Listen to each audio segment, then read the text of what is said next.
ย่อมหลอดไปทางปวดปาน ทางเขาใส่บดคูด่าง เขาดึงออกจะได้เลย ปวดปานนี่ดึงออกไปทางหนาเลย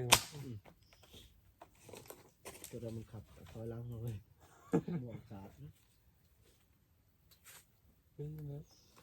ก็ย่อมสุดท้ายจะโตเลยแต่คนปวดปานในหม้อนึงแต่บางอย่างท่านออกพอโต ปลานี่เราไปทอจากละสอยปลาตัวน้อย